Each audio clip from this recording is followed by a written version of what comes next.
Sir ये बताइएगा कि अंदर के जो मनाजिर हैं आप लोगों ने अंदर चेक किया है, तो ये जो घर वाले जितने लवाहिकीन हैं उनकी जानिब से कहा जा रहा है कि बेसमेंट पे लोग मौजूद हो सकते हैं। देखिए मौजज़ा तो अल्लाह बेशक कभी भी कर सकता है, हम भी दुआ कर रहे हैं कि कोई मौजज़ा यहाँ पर हो जाए, लेकिन आप क्या समझते हैं कि इमारत इस हद तक जल गई है, किसी के ज़िंदा रहने की कोई उम्मीद है?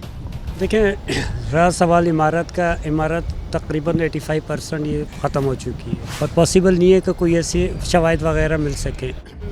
जिस तरीके से पोजीशन आपके सामने है और इतने ख़तरनाक तरीके से आग लगी हुई है, तो नहीं लगता कि कोई जानी इंसानी मौजूद हो यहाँ पे। तो लगे हुए कोशिश करते हैं, अल्लाह पाक उन्हें ज़िंदगी दे। जो कहते हैं कि ठीक है किसी के रिश्तेदार हैं, प्यारे हैं, अल्लाह पाक उन्हें ज़िंदगी दे।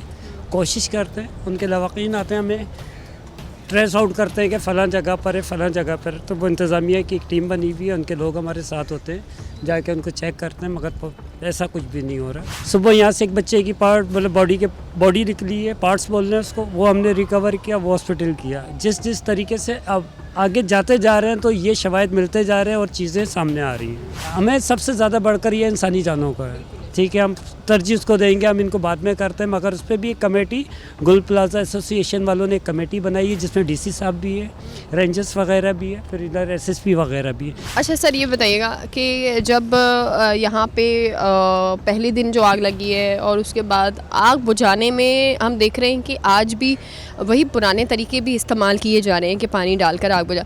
क्या ऐसा मुमकिन है कि हम इसको मज़ीद डिजिटलाइज या जल्दी जो है वो बुझाई जाए? जैसे कुछ गैसेस भी मौजूद है जो कि बर वक्त आग को भी बुझा सकते हैं, कॉस्ट्यूम, फिर हमने ये भी देखा कि आप लोगों के पास भी सेफ्टी मौजूद नहीं है। देखिए, मैं इदारों का से तो कुछ नहीं बोल सकता, मैं अपने डिपार्टमेंट का ज़िम्मेदार हूँ, डिपार्टमेंट को सेव करूँगा।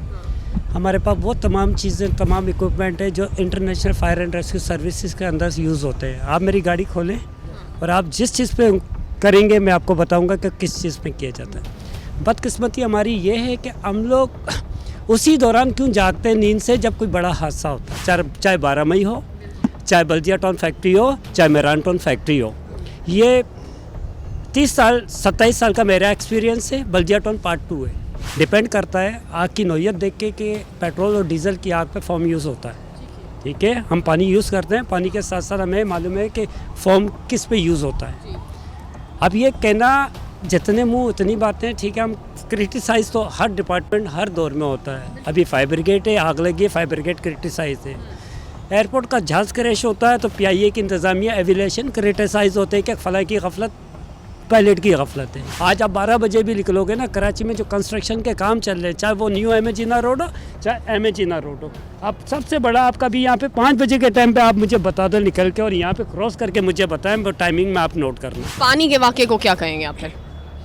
पानी के वाक़े को मैं बताता हूँ। जिस दिन आग लगी उस टाइम ओल्ड सिटी एरिया में पानी सैटरडे को नहीं आता। ओल्ड सिटी एरिया में तकरीबन एक टाइम की लोड शेडिंग 3.5 घंटे की है। 13 घंटे की लोड शेडिंग इस एरिया के अंदर है। पानी आप किस टाइम पे आएगा, आप किस टाइम पानी भरोगे? वाटर बोर्ड की तरफ से आप लोगों ने किया था? बिल्कुल सपोर्ट करता है, मगर वो सपोर्ट बेकार हो जाती है जो नीपा से आ रही है। ग्रीन लाइन मंसूबा चल रहा है पूरा, अब आपके सामने। आप इन चीज़ों को भी मद्देनज़र रखें। इदारे पे क्रिटिसाइज़ करें आप, ठीक है, इदारे पे क्रिटिसाइज़ कर रहे हैं आप, इदारे का ही बंदा मेरा जवान शहीद हो रहा है। क्या हम ये देख सकते हैं ये आग आपको नॉर्मल लग रही है या किसी केमिकल की वजह से आग लगाई गई है? मेरा ख्याल है मेरा पहले वाला जुमला आपके लिए काफ़ी है कि बल्दिया टाउन पार्ट 2 है। क्यों बार बार गुल प्लाजा और बल्दिया टाउन फैक्ट्री सानेहा को मिलाया जा रहा है? आखिर बल्दिया टाउन फैक्ट्री सानेहा क्या था, जानने के लिए चलते हैं तारीख में। अब अगर आग की दर्जाबंदी पर गौर किया जाए तो क्लास A ठोस मवाद जैसे लकड़ी, कागज, कपड़ा और कुछ प्लास्टिक। क्लास B माया या गैस जैसे अल्कोहल, ईथर, पेट्रोल या ग्रीस। क्लास C बरकी आलात, इलेक्ट्रॉनिक साजो सामान और वायरिंग में फ़नी खराबी और वायरिंग में खराबी की वजह से लगने वाली आग। क्लास D धाती मादे जैसे सोडियम, टाइटेनियम, ज़िरकोनियम या मैग्नीशियम। अब अगर आग की शिद्दत को देखा जाए तो एक आम इंसान भी देखकर बता सकता है कि ये आग आम नहीं होती। तो क्यों आखिर फायर ब्रिगेड का अमला आग की दर्जाबंदी पहचानने में नाकाम रहा? प्रोग्राम करने का मकसद ये था कि पूरे हफ्ते का कंक्लूजन हम आपके सामने लेकर आए कि ये जो सानिया हुआ है, जिसको अब बल्दिया टाउन फैक्ट्री पार्ट 2 कहा जा रहा है, तो क्या इसी तरह से जो है वो चंद पैसों के लिए कराची में ज़िंदगियां इसी तरह कुर्बान होती रहेंगी? ये तमाम तर सवालात जो है वो हम पूछेंगे भी सही।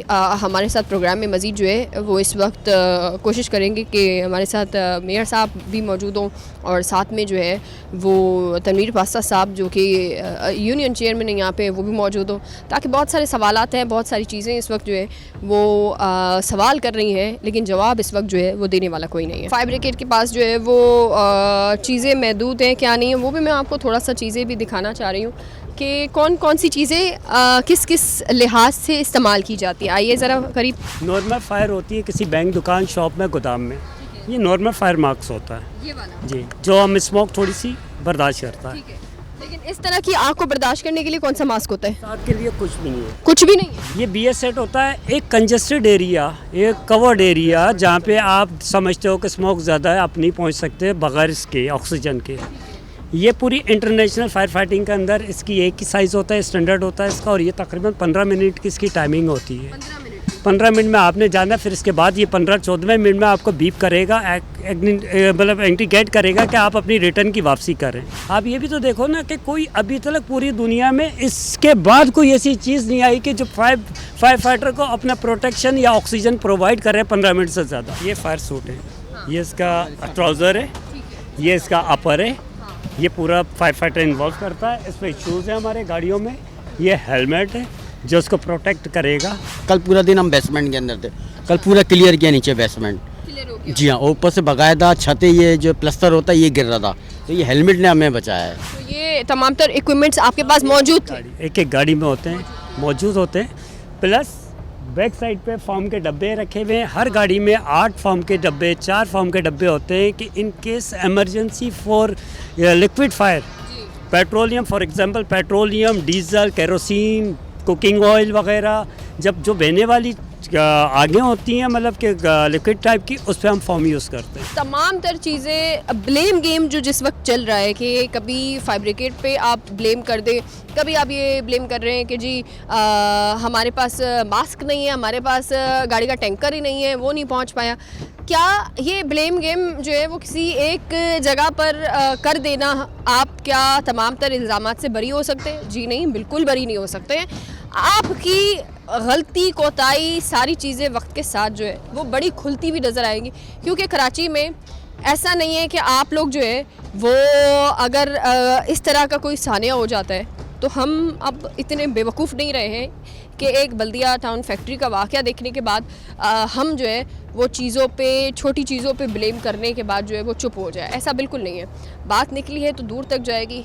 कौन गुनहगार है, कौन गुनहगार नहीं है, ये भी तमाम चीज़ें जो है वो भी नज़र आएंगी, लेकिन इन पर कार्रवाई भी होनी चाहिए। एक तरफ ज़मीनी हक़ाइक़ और ऐनी शाहिदीन के मुताबिक 10:10 पर गुल प्लाजा के तमाम दरवाजे बंद थे, तो दूसरी तरफ तनवीर पास्ता, प्रेसिडेंट गुल प्लाजा मैनेजमेंट तमाम हक़ाइक़ को झुठलाते हुए आखिर सच क्या है? मिलेनियम मॉल आग, जून 2025 में बड़ा वाकया, माली नुकसान हुआ, जिंदगी का नुकसान रिपोर्ट नहीं हुआ। सोल्जर बाजार में बुलंद इमारत में आग, सितंबर 2025, खवातीन की अमवात और मुतअद्दिद जख्मी। बुनियादी वजूहात बार बार दोहराई जाती हैं, नाकिस फायर सेफ्टी कवानीन और इंस्पेक्शन, गैर मयारी बरकी निज़ाम, शॉर्ट सर्किट, बिल्डिंग में मुनासिब एग्जिट रास्ते और हिफाजती आलात का फुकदान, फायर ब्रिगेड का बरवक्त रिस्पॉन्स ना होना, ज्यादा जलाओ गैसल इज्जा, कपड़े, प्लास्टिक वगैरह में आग।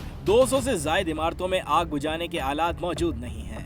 62% इमारतों में इमरजेंसी एग्जिट मौजूद नहीं, जबकि 70% इमारतों में बिजली की वायरिंग गैर मयारी है। रिपोर्ट में बताया गया कि मुतल्लिका डिप्टी कमिश्नर्स को फायर ब्रिगेड हुक्काम को सहूलियात फराहम करने की सिफारिश की, लेकिन अमल न हुआ। SBCA और रिहायशियों को ज़रूरी इक़दामात उठाने की हिदायत की गई थी, लेकिन अमल न हुआ।